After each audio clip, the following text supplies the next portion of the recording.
Boa noite, a paz do Senhor. Eu sou a Camila, do Ministério Esperança de Israel, e hoje nós estamos aqui em mais uma quinta-feira com mais algumas leituras e reflexões sobre o livro de Provérbios. Hoje eu continuo a leitura do capítulo que nós estávamos realizando na semana passada, que é o capítulo de número 16 do livro de Provérbios, mas hoje nós daremos continuidade através dos versículos 6 a 10. Então eu convido você uma vez mais a se debruçar na palavra do Senhor, Pegar a sua Bíblia, se você assim tiver. Se você não tiver, não tem problema, acompanhe conosco, mas vamos por um momento, parar, ler e refletir sobre tudo aquilo que o Senhor tem para nos ensinar.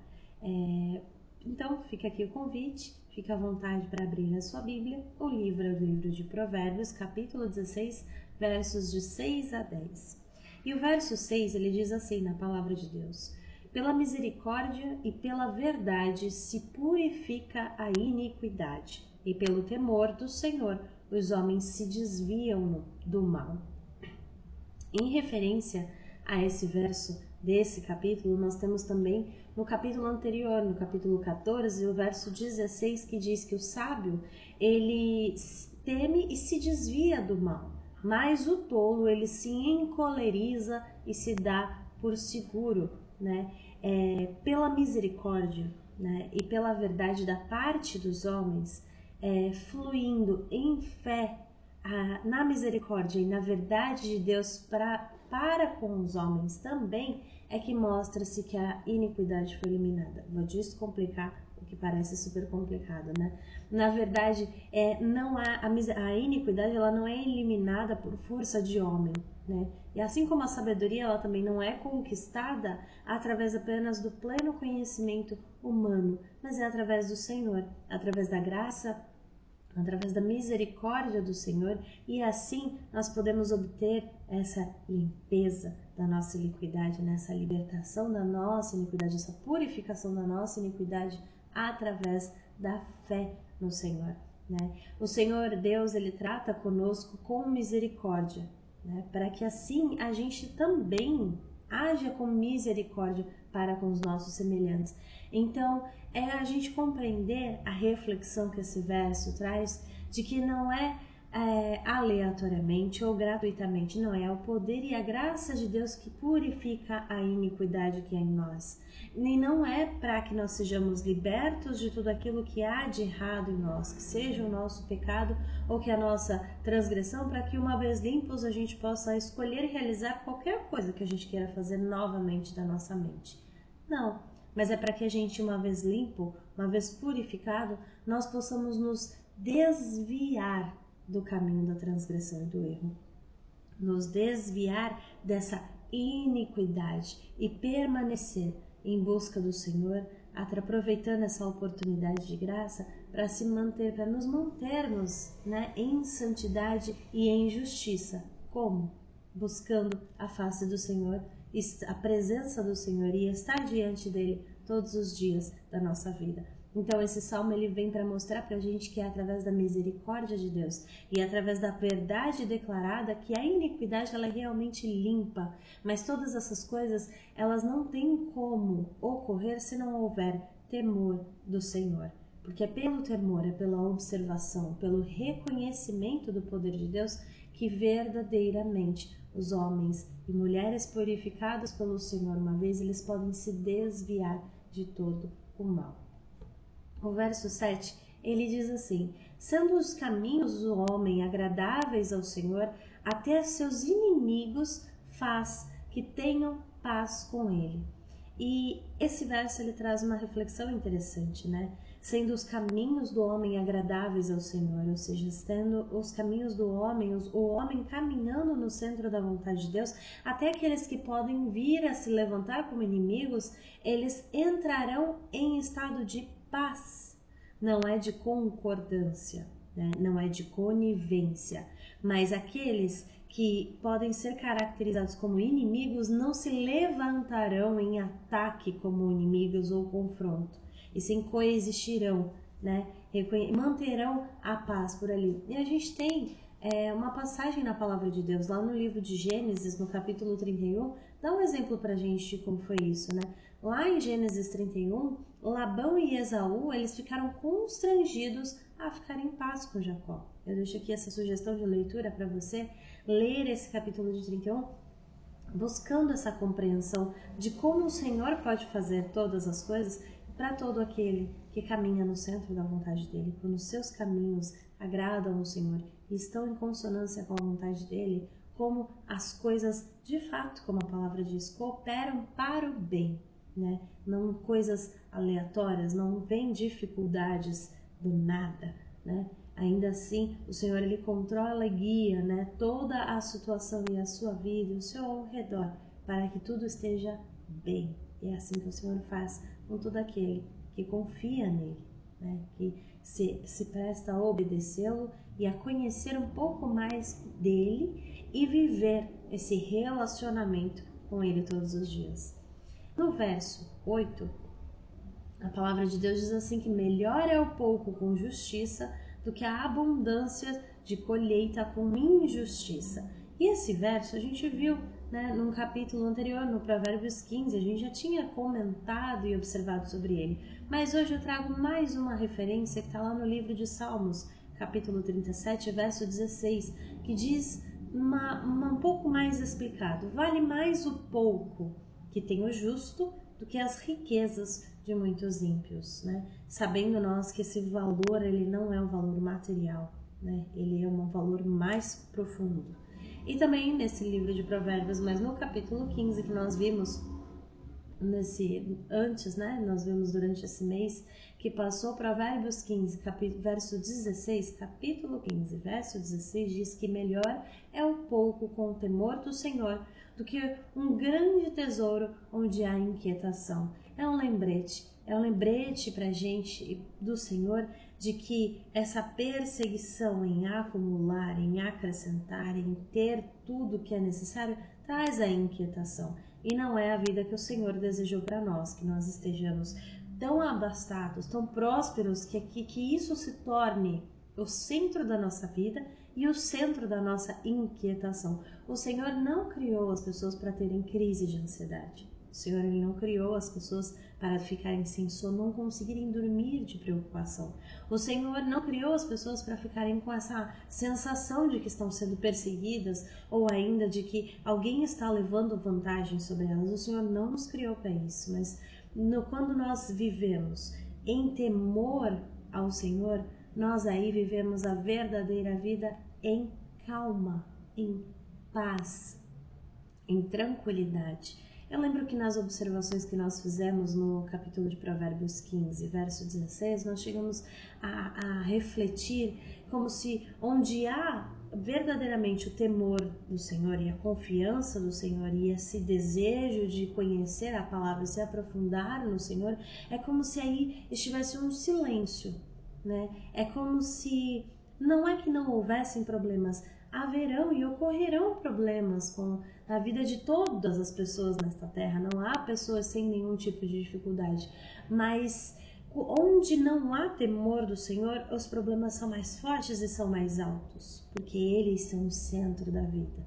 né? Mas onde há o temor do Senhor, o Senhor é o centro da vida. Então todo o resto é secundário, todo o resto é segundo plano, porque primeiro está o Senhor como centro da vida daquela pessoa, da escolha daquela pessoa, dos valores daquela pessoa, das atitudes daquela pessoa e dos pensamentos da pessoa que crê no Senhor Jesus. Então, a reflexão que traz é para que a gente não se inquiete, não busque essas riquezas, essa prosperidade, esse acumular de bens e de segurança material, não faça disso norte na nossa vida, mas que tenhamos realmente os nossos olhos focados naquilo que realmente é importante, né? Lembro também que a gente chegou a refletir que todo aquele que trabalha para acrescentar, ele tem essa inquietação porque a qualquer momento ele pode perder. Se algo mudar, ele pode sofrer um prejuízo. E fica esse ciclo constante de preocupação em cima de preocupação e em cima de preocupação, né? E inevitavelmente, num momento ou outro, já não mais existirá aquela prosperidade, aquela riqueza. Muitas vezes as pessoas têm a sensação de que elas começam do zero, só que com mais dor, porque já conheceram, né, uma outra fase de vida e depois tiveram que recomeçar. O Senhor, Ele traz para a gente uma nova perspectiva de vida. Então, ainda que recomeços sejam necessários, né, é um outro tipo de recomeço. Não é um recomeço do zero ou do nada. É um recomeço onde cada pouco ele é profundamente suficiente. E isso não só falando de pobreza material, não falando de recursos apenas, mas falando de toda a nossa riqueza emocional, de toda a nossa riqueza intelectual, de toda a nossa riqueza, né, sentimental, de todos os aspectos que fazem parte da prosperidade que o Senhor oferece, né? Verso 9 diz assim: o coração do homem considera o seu caminho, mas o Senhor lhe dirige os passos. E é mais um verso que traz essa reflexão de confiança, né? Salmos 37, 23 dá pra gente uma referência paralela, dizendo que os passos de um homem bom, são confirmados pelo Senhor e deleita-se no seu caminho. Ele se agrada no caminho, né, dos passos deste homem bom. E Provérbios capítulo 19, que é mais para frente do que nós estamos, mas no seu verso 21 diz que muitos propósitos há no coração do homem, porém o conselho do Senhor é que permanecerá. Nós somos cheios de vontades e planos e desejos e metas, mas é a vontade do Senhor soberana que se efetivará, que se realizará verdadeiramente. Então não é sobre, muitas vezes, né, orar ao Senhor para que a nossa vontade seja feita, mas é sobre orar ao Senhor, apresentar a nossa vontade e desejar que ela esteja em conformidade com a vontade de Deus e reconhecer que a nossa vontade perto da dele não é tão boa, então que seja feita a vontade dele. O Senhor Jesus orou dessa forma, né?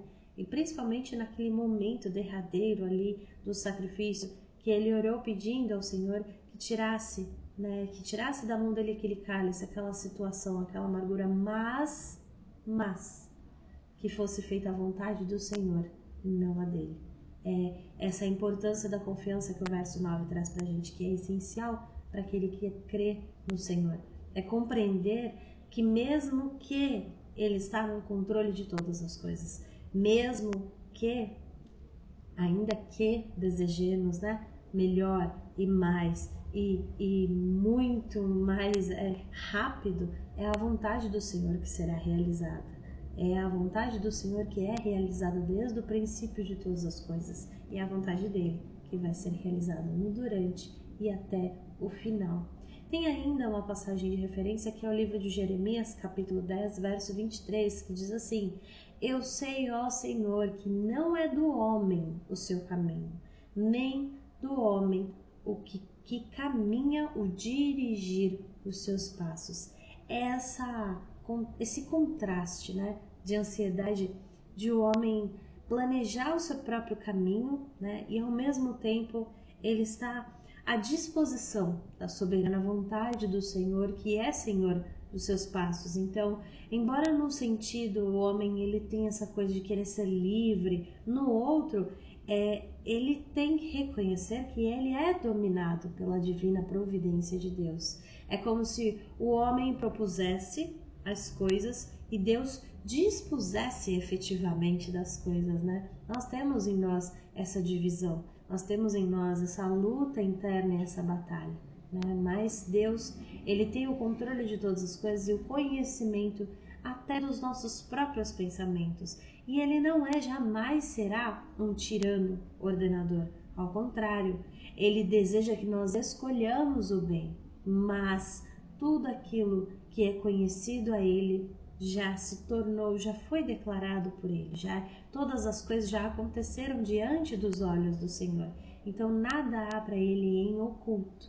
Então, ainda que nós desejemos, planejemos, tracemos objetivos, manifestemos essa confiança no Senhor e essa submissão ao Senhor, de pedir a Ele que a vontade dEle seja feita. Porque uma coisa que a Bíblia diz, muitas vezes nós repetimos, né? Diversas vezes, é que a vontade dEle é sempre melhor. Ainda que a gente não compreenda no dia e na hora que as coisas acontecem, mas é sempre melhor.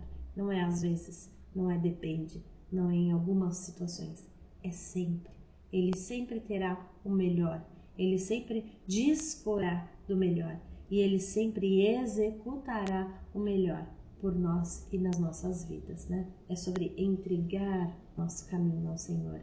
Né? Quando tratamos de qualquer assunto ou circunstância ou aspecto.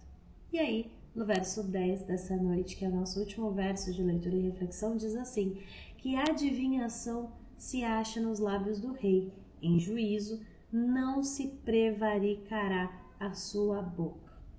A adivinhação, porque tudo aquilo, né, primeiramente, vamos voltar a uma casa, né? Quando a gente fala de lábios de rei, todo aquele que é colocado numa posição de soberania, né, como no caso a palavra diz rei, todo aquele que é colocado num posto de ofício, né, de liderança e de gestão, invariavelmente os céus, a palavra de Deus declara, né, que essa pessoa, ela foi colocada na posição, não é por próprio mérito dela, não, isso é outorgado pelo Senhor. É um reconhecimento, mais do que um reconhecimento, é o Senhor confiando naquela pessoa para que assim ela lidere outras pessoas para o bom caminho, para as boas situações e para o bom proceder. Então é uma posição de responsabilidade, mas não só porque a sociedade diz que é uma posição de responsabilidade, mas é porque primeiro nos céus foi outorgada essa responsabilidade. E o Senhor, Ele sempre vigia e Ele acompanha todos aqueles que são elegidos líderes de alguma forma. E por que eu estou dizendo isso?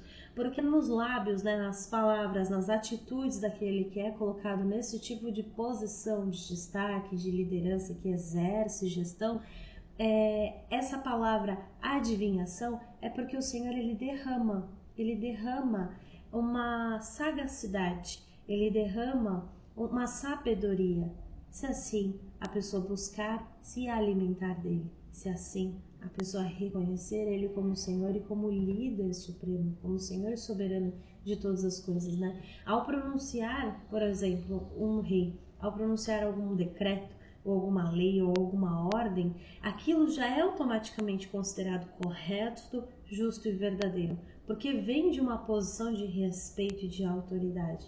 É isso o que a palavra de Deus determina como liderança e como gestão. Então veja, por isso essa grande responsabilidade, né? O Senhor, Ele concede essa sabedoria, se assim, né, for buscada por aquele que lidera. Ele concede uma sagacidade dos céus para ele. E este é que tem que ser o norte, o objetivo todo aquele que está em posição de gestão e de liderança. Primeiro, servir, porque é uma posição de serviço mais do que todas as outras. E segundo, que ele deve ser justo, ele deve ser verdadeiro, ele deve ser firme, né? Como se ele estivesse falando pelo Senhor, sendo boca do Senhor na terra.